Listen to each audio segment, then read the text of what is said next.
Captain Jake Morrison stood on the bridge of the USS Liberty and watched the stars through the main screen. The ship moved quietly through space near the Kepler 442 system. Jake had been commanding deep space missions for 12 years, but this patrol felt different. Something was wrong, but he could not put his finger on it. The Liberty was not the biggest ship in the human fleet, but it was reliable. 847 people called it home. They were explorers, and scientists, and soldiers all working together in the cold darkness of space. Jake trusted every one of them with his life. Lisa Campbell sat at the engineering station checking power levels. She was the best engineer Jake had ever worked with. Her hands moved quickly over the controls as she monitored the ship's systems. Everything looked normal, but Lisa always checked twice. Carl Johnson worked at the navigation console, plotting their next course. He had been with Jake for 6 years, and could fly through an asteroid field with his eyes closed. Carl never made mistakes with numbers or calculations. If he said they would arrive somewhere at a specific time, then they would. Amanda Price stood at the weapons station. Even though they were not expecting trouble, she kept all the ship's defensive systems ready at all times. Amanda had served in 3 border conflicts and knew that peace could turn into war without warning. The bridge hummed with quiet activity, when suddenly all the screens flashed red.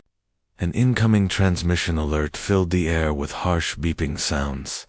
Carl looked up from his console with confusion on his face. "Captain, we are receiving a message on all channels," he said.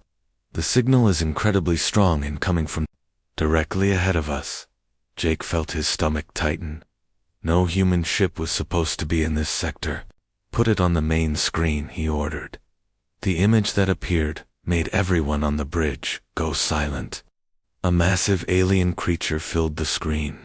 Its skin was dark blue with silver markings that seemed to move like liquid metal. 4 eyes glowed with red light, and its mouth was full of sharp teeth.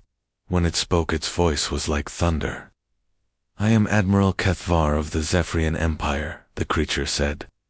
"You primitive mammals have made a terrible mistake by entering our sacred space.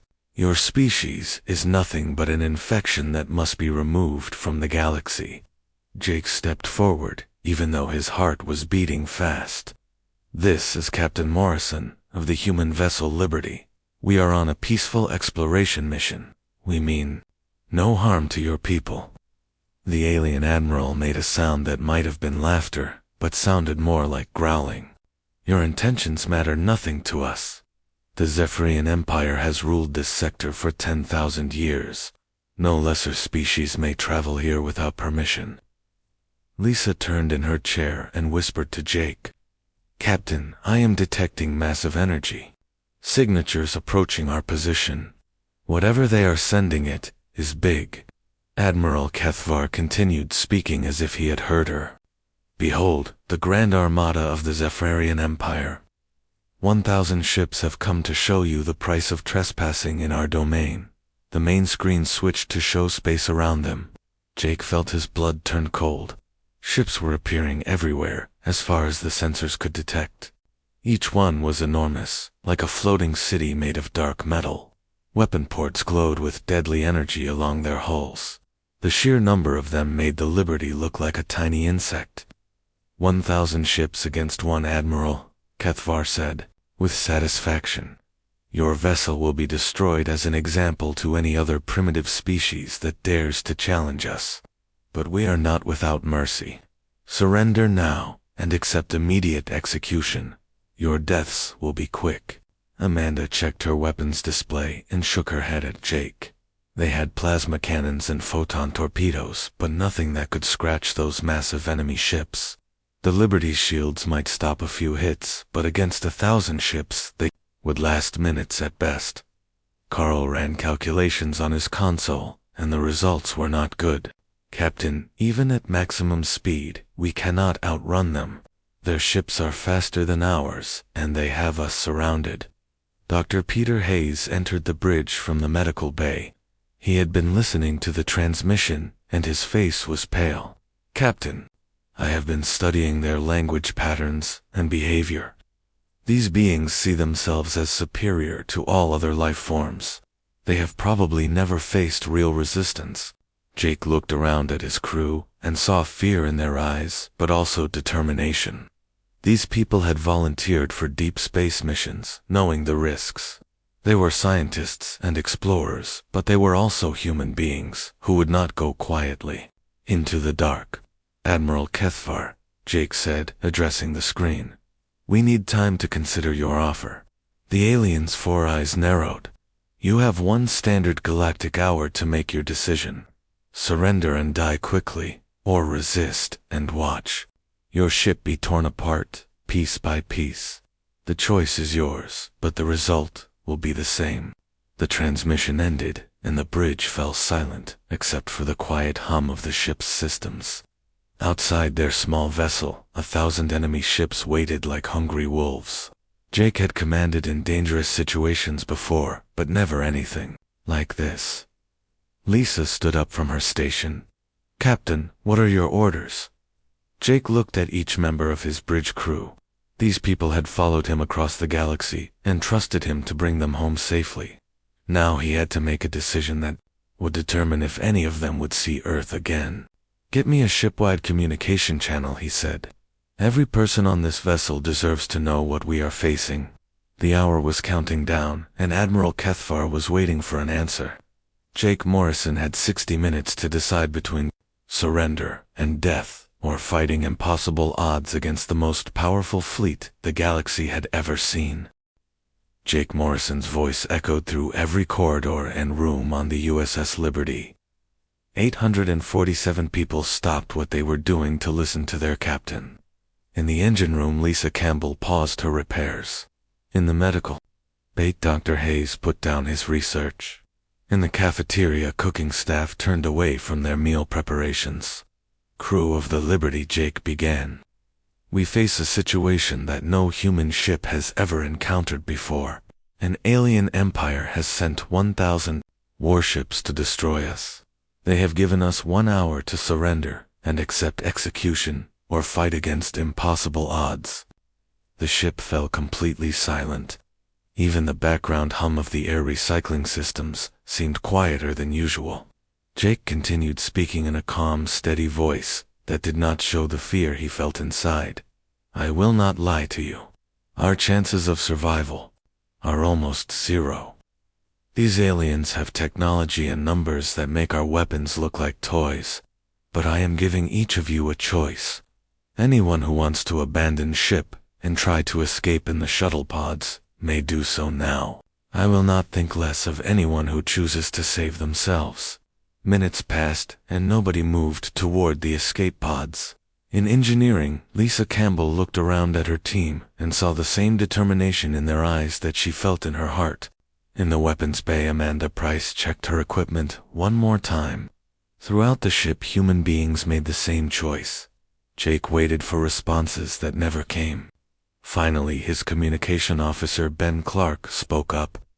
Captain, we have received responses from all sections of the ship. Not one person is requesting evacuation. Everyone is staying to fight. The words hit Jake harder than any weapon could have. These people had families and dreams and futures waiting for them back on Earth.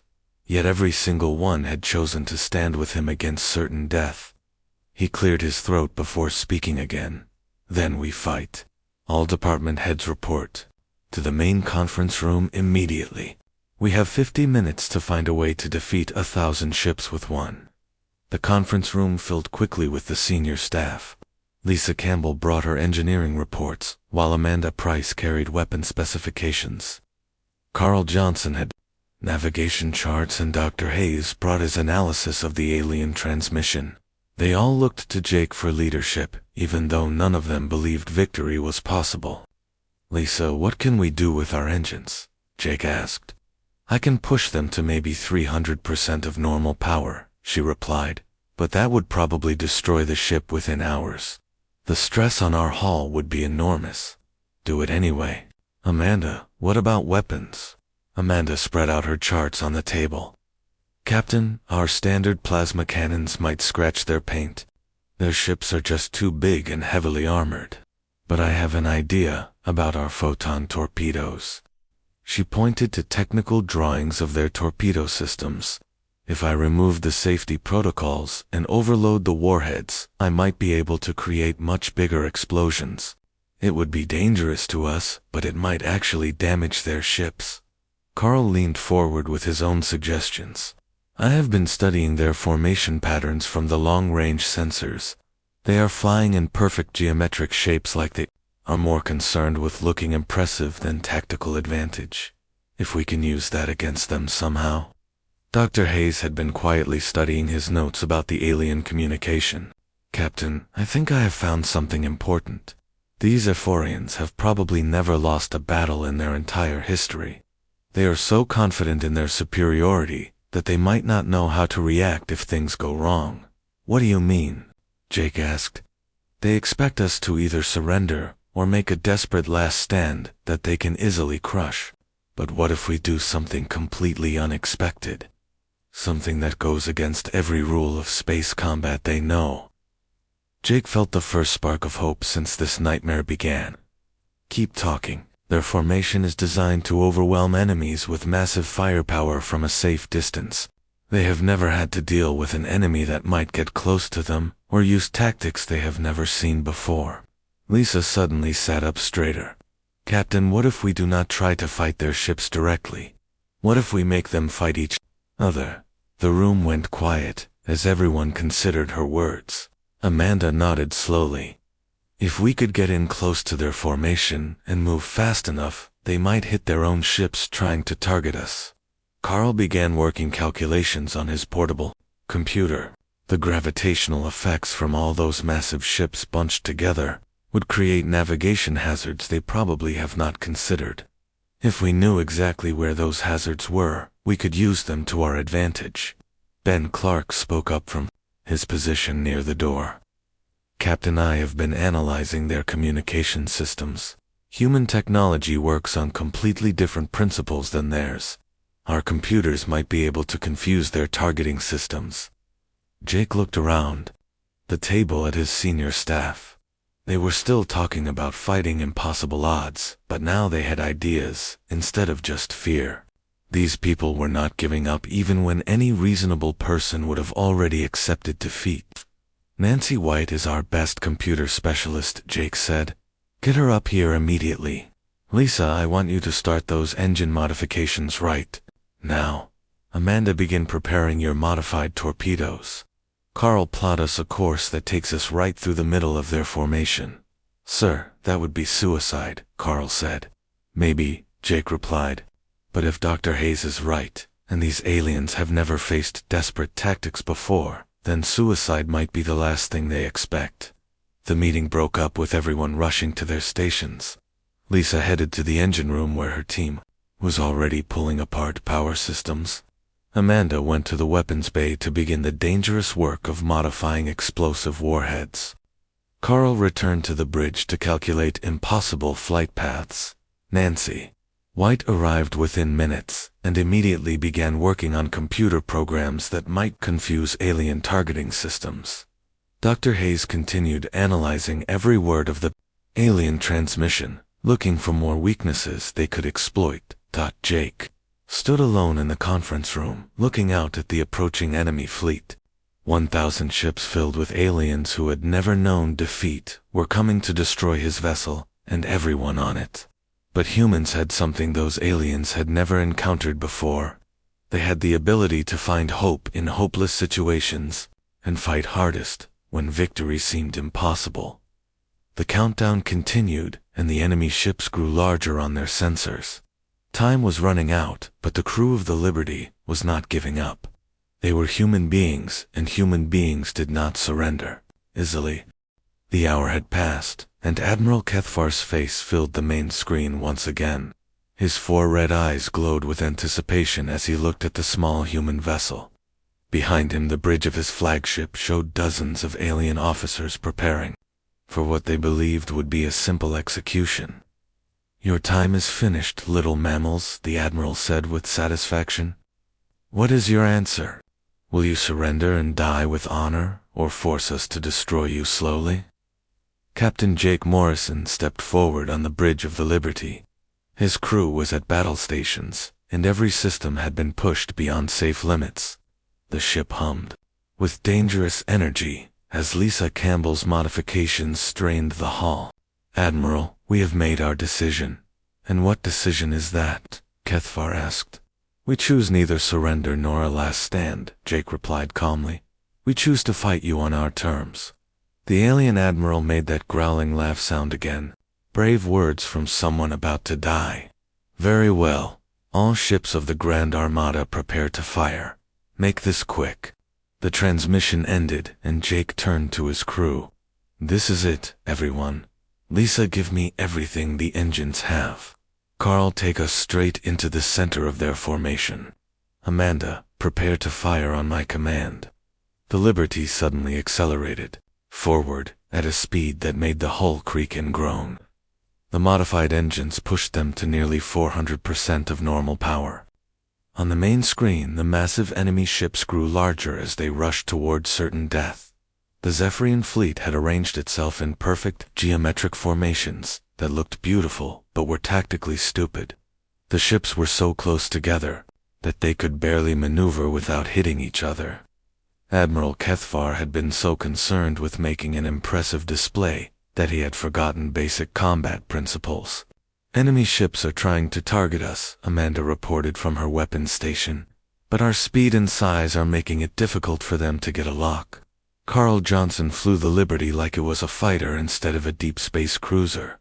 He used the gravitational pull from the enemy ships to slingshot them between massive holes. The alien vessels were so enormous that their own gravity fields interfered with each other. "First torpedo salvo away," Amanda announced as she launched their modified weapons. The overloaded photon torpedoes streaked toward the nearest enemy ship. When they hit, the explosions were 3 times larger than normal. The alien vessel's shields flared and actually took damage.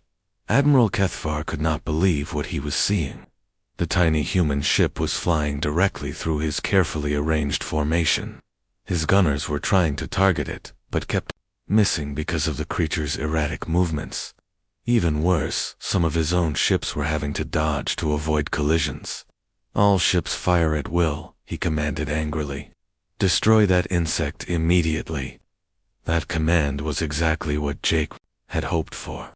The moment the alien ships began firing, without coordination, chaos erupted throughout their formation. Massive energy beams meant for the Liberty instead struck other Zephyrian vessels. Ships that had been flying in perfect formation suddenly had to break away to avoid friendly fire. Lisa Campbell watched her engine readings from the engineering station. "Captain, we are at 420% of rated power. The hull is starting to buckle in several places. We cannot maintain this much longer." "Hold it together, Lisa," Jake replied. "Carl, take us through that gap between the 2 largest ships." The Liberty dove between 2 enemy dreadnoughts that were each 10 times its size. The massive vessels were so close together that their shields were actually touching. When Amanda fired another spread of modified torpedoes, the explosions caused both ships to lose shield power and drift into each other. Nancy White worked frantically at her computer station. She had been uploading virus programs into any enemy ship they passed close to. The alien computer systems were not designed to handle human software, and several ships began experiencing system failures. Dr. Hayes monitored the enemy communications from his position. "Captain, they are getting confused and angry. Admiral Kethvar is screaming orders, but his ship commanders cannot keep up with our movements. They have never seen anything like our tactics before." The battle had been going on for 2 hours, and the Liberty was paying a heavy price for its bold strategy. The ship had taken dozens of hits, and whole sections were without power. 73 crew members had been killed, and many more were injured. But somehow they were still flying, and still fighting. More importantly, the enemy fleet was in complete disarray. Ships that had started the battle in perfect formation were now scattered across space. Several had collided with each other, and at least 12 had been destroyed by friendly fire. The aliens were learning that overwhelming firepower meant nothing.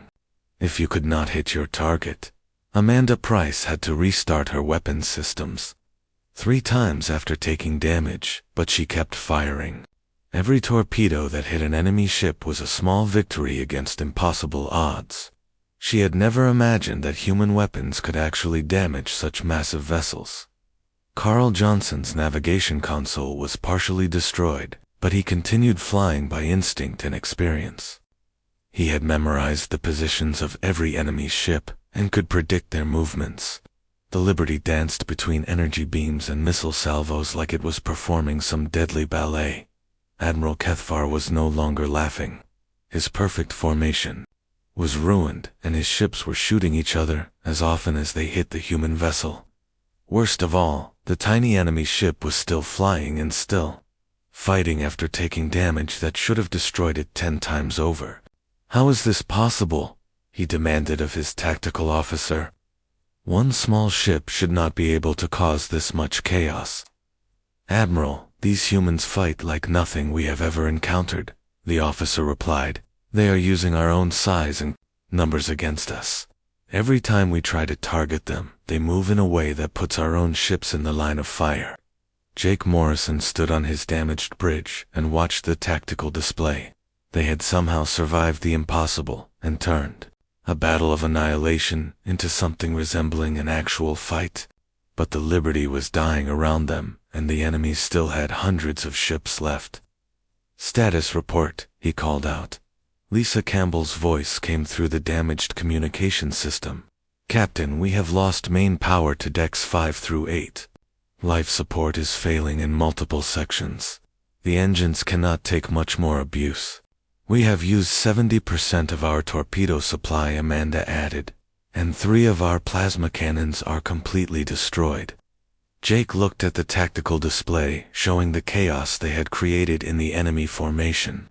It was not victory, but it was something no one had thought possible. The crew of the Liberty had proven that humans would not go quietly into the dark. 6 hours into the battle, the USS Liberty was a floating wreck that somehow still moved through space. Entire sections of the ship had been blown away, and emergency lights flickered in corridors filled with smoke. Captain Jake Morrison had been forced to move his command center to Auxiliary Bridge after the main bridge took a direct hit from an alien energy weapon. Lisa Campbell crawled through damaged corridors, trying to reach the engine room. Half of her engineering team was dead, and the other half was scattered throughout the ship, making emergency repairs. The engines were running on pure stubbornness and spare parts that had been never meant to handle this kind of abuse. The enemy fleet had learned from their early mistakes and adapted their tactics. Admiral Cathvar had ordered his ships to spread out and coordinate their attacks. 847 Zephyrine vessels remained operational, and they were no longer making the errors that had allowed the Liberty to survive this long. Amanda Price worked at a damaged weapons console that sparked every time she touched it. Most of their torpedo launchers were destroyed, and their remaining plasma cannons were operating at reduced power. She had been forced to create improvised weapons from whatever she could find in the cargo bays. Captain, we have a problem, Carl Johnson reported from his navigation station. The enemy has formed a search pattern that is closing in on us from all directions. They are learning to predict our movements. Jake looked at the tactical display and saw that Carl was right. The aliens were no longer bunching up in formations that could be exploited. They were using their superior numbers intelligently, and the Liberty was running out of places to hide. Dr. Hayes entered the auxiliary bridge, carrying a data pad filled with analysis of enemy communications. Captain, I have been listening to their command frequencies. Admiral Cathvar is furious about the damage we have caused to his fleet. He has ordered his commanders to capture us alive so he can execute our crew personally. That might actually work in our favor, Jake replied. If they are trying to capture instead of destroy, they might hesitate to use their most powerful weapons. Nancy White looked up from her computer station, where she had been working on new virus programs. Captain, I think I have found something important. The Zephyrian ships all use the same basic computer architecture. If I can create the right virus, I might be able to affect multiple ships at the same time.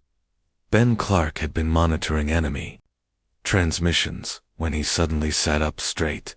Captain, I am detecting something strange in their power signatures. It looks like their ships have some kind of vulnerability in their energy distribution systems. Lisa Campbell's voice crackled over the damaged communication system.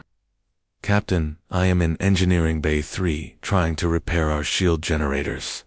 I have been studying the enemy weapons that hit us, and I think Ben is right. Their technology is incredibly powerful, but it is not flexible like ours. Jake felt a spark of hope for the first time in hours. Explain what you mean. Their ships are built for overwhelming firepower against targets that fight conventionally, Lisa continued. But they do not handle rapid changes well. Every time we have forced them to adapt quickly, they have made mistakes. Amanda Price had been listening while she worked on building new weapons from spare parts. Captain, what if we could force all of their ships to adapt at the same time? Create so much chaos that their commanders cannot keep up. Nancy White began typing faster at her computer. I can modify my virus programs to cause power fluctuations in their ships. If I time it right, I might be able to affect dozens of vessels simultaneously. Jake made a decision that would either save them or get them all killed. Do it. Everyone implement Emergency Plan Omega. We are going to hit them with everything we have left in one coordinated attack. Emergency Plan Omega was something they had discussed but never practiced. It involved using every remaining resource on the ship for a single desperate assault. If it failed, they would be completely defenseless, but if it succeeded, it might give them a chance to survive. Lisa Campbell and her remaining engineers began implementing the most dangerous modifications they had ever attempted. They turned the ship's waste recycling system into a projectile launcher and converted medical equipment into electromagnetic pulse weapons. Every piece of technology on the Liberty was turned into a weapon. Amanda Price coordinated with teams throughout the ship to create improvised explosive devices from cargo bay supplies. Kitchen equipment became fragmentation, grenades, and maintenance tools were turned into missile guidance systems. The crew was literally dismantling their own ship to create weapons. Carl Johnson plotted a course that would take them directly through the center of the enemy search pattern. It was completely insane, but it was also the last thing the aliens would expect. Sometimes the most impossible plan was the only one that could work. Nancy White finished her virus programs and prepared to upload them into every enemy ship within transmission range. The viruses were designed to cause cascade failures in Zephyrian power systems by making their own computers fluctuate energy distribution beyond safe parameters. Dr. Hayes continued monitoring enemy communications and reported that Admiral Keth was becoming increasingly frustrated with his inability to capture one damaged human ship. The alien commander was making emotional decisions instead of tactical ones, and that was exactly what the pro-humans needed. The Liberty accelerated toward the center of the enemy formation one more time. The ship groaned and shook as Lisa's modifications pushed every system beyond its breaking point. Lights flickered throughout the vessel, and the artificial gravity fluctuated, making everyone feel dizzy. All weapons ready, Amanda reported. Improvised explosives loaded and targeting systems online. Virus upload ready, Nancy added. I have locks on 43 enemy vessels. Course plotted and locked in, Carl announced. We are committed now, Captain. Jake Morrison looked around at what remained of his bridge crew. These people had followed him into an impossible battle, and somehow found ways to keep fighting when anyone else would have given up. They were about to attempt something that had never been tried before, against an enemy that had ruled the galaxy for thousands of years. Initiate Emergency Plan Omega, he commanded. All ships prepare to receive our final transmission. The Liberty dove into the enemy formation while broadcasting Nancy's viruses and launching every improvised weapon they had created. At the same time, Ben Clark transmitted a message. on all frequencies that would either bring salvation or ensure their destruction. The message was simple, but it would change everything. The human ship was calling for help and explaining exactly where they were fighting and who they were fighting against. The transmission would reach other human ships and colonies within hours. Admiral Kethvar had made the mistake of attacking humanity, and now the entire species would know about the Zephyrian Empire. The final battle took place in the shadow of the gas giant Kepler-4, for to beware. Captain Jake Morrison had led the remaining Zephyrian fleet. The USS Liberty was barely recognizable as a starship anymore. Whole sections had been blown away, and the hull was held together by emergency patches and determination. Only 312 crew members were still alive. Admiral Kethvar commanded 631 ships that surrounded the dying human vessel, like hungry predators. He had lost nearly 400 vessels to the impossible tactics of one small enemy ship. His perfect fleet was scattered and damaged, and he was furious beyond reason. Lisa Campbell worked in what used to be Engineering Bay 5. Most of her equipment was destroyed, and she was building new systems from scrap metal and spare parts. Her hands were burned from handling damaged power conduits, but she refused to stop working. The ship's fusion reactors were barely contained, and she was attempting something that every engineer in the galaxy would call suicide. "Captain, this is insane," she called over the communication system. "What I am trying to do here goes against every law of physics and engineering safety. If I make one mistake, we will create a black hole that swallows this entire star system." Jake Morrison stood on the auxiliary bridge, looking at the tactical display that showed enemy ships closing in from all directions. "Lisa, we are going to die anyway in the next few minutes. If you can give us any chance at all, then take it." Nancy White had uploaded her virus programs into dozens of enemy ships, and the results were better than anyone had hoped. Zephyrian vessels throughout the enemy fleet were experiencing power failures and system crashes. Several had already gone dark and were drifting helplessly through space. Amanda Price fired the last of their conventional weapons at the nearest enemy ship. The plasma blast barely scratched the alien vessel's armor, but it was symbolic of human refusal to surrender.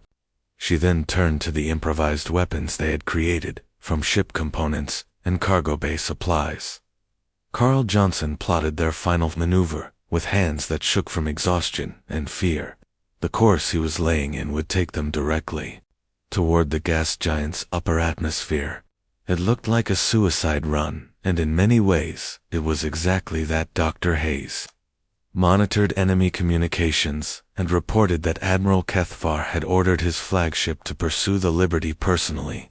The alien commander wanted to destroy the human ship himself and claimed credit for ending the most embarrassing defeat in Zephyrian history. "All enemy vessels are moving to intercept us," Ben Clark announced from his communication station. "Admiral Kethvar is broadcasting on all frequencies that he wants our crew taken alive for public execution." Jake made the hardest decision of his life. All hands abandon ship. Everyone get to the escape pods immediately. Lisa, you have 60 seconds to implement your plan, and then you get out of there too. Throughout the Liberty, crew members ran toward escape pod bays, even though they knew the pods would never outrun enemy ships. They were following their captain's orders, but they all knew this was probably goodbye forever. Families on Earth would never know exactly how their loved ones had died. Lisa Campbell ignored the evacuation order and continued working on her modifications to the fusion reactors. What she was attempting would turn their power plant into a controlled stellar collapse generator. The theoretical physics said it was impossible, but humans had been doing impossible things all day. The Liberty dove toward the gas giant, while Admiral Kethvar's flagship and 200 other ships pursued them. The alien commander was so eager for personal revenge that he forgot about tactical caution. He wanted to be close enough to see the human ship destroyed. 30 seconds to atmosphere contact, Carl reported as the gas giant filled their main screen. Lisa Campbell made her final adjustments to the fusion reactors, and then ran toward the nearest escape pod. Behind her, the ship's power plant began a process that had never been attempted before. Instead of exploding like a normal reactor overload, it started to collapse in on itself while maintaining controlled fusion. Jake Morrison was the last person to reach an escape pod. As the captain, he would be the last to leave his ship, even if that ship was about to become a weapon of mass destruction. He looked back once at the bridge where he had served for so many years, and then sealed the pod. The Liberty entered the gas giant's upper atmosphere, with Admiral Kethvar's flagship only kilometers behind. The alien commander was broadcasting victory messages when Lisa Campbell's impossible modification took effect. The fusion reactors did not explode, but instead created a localized gravitational anomaly. The gravitational field caused the gas giant's atmosphere to compress and heat up beyond the ignition point. What followed was a chain reaction that turned the entire upper atmosphere into a stellar flare. The explosion was visible from 3 star systems away and consumed everything within 1,000 kilometers. Admiral Kethvar had just enough time to realize what was happening before his flagship was vaporized, along with every other ship that had pursued the Liberty too closely. The remaining Zephyrian vessels were caught in the shockwave and either destroyed completely or damaged beyond repair. 23 escape pods containing the survivors of the USS Liberty were thrown clear of the explosion by the gravitational effects.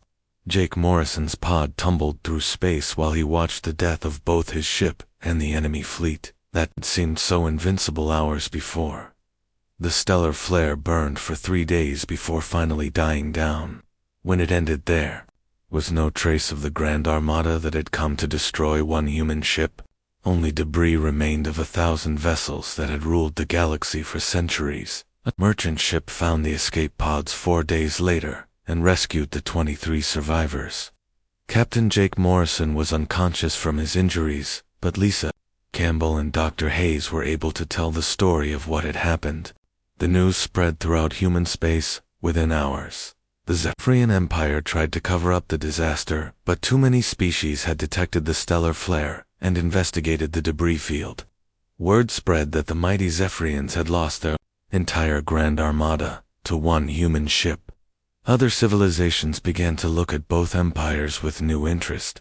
Jake Morrison recovered from his injuries in a hospital on Earth, where reporters and military officials wanted to hear his story.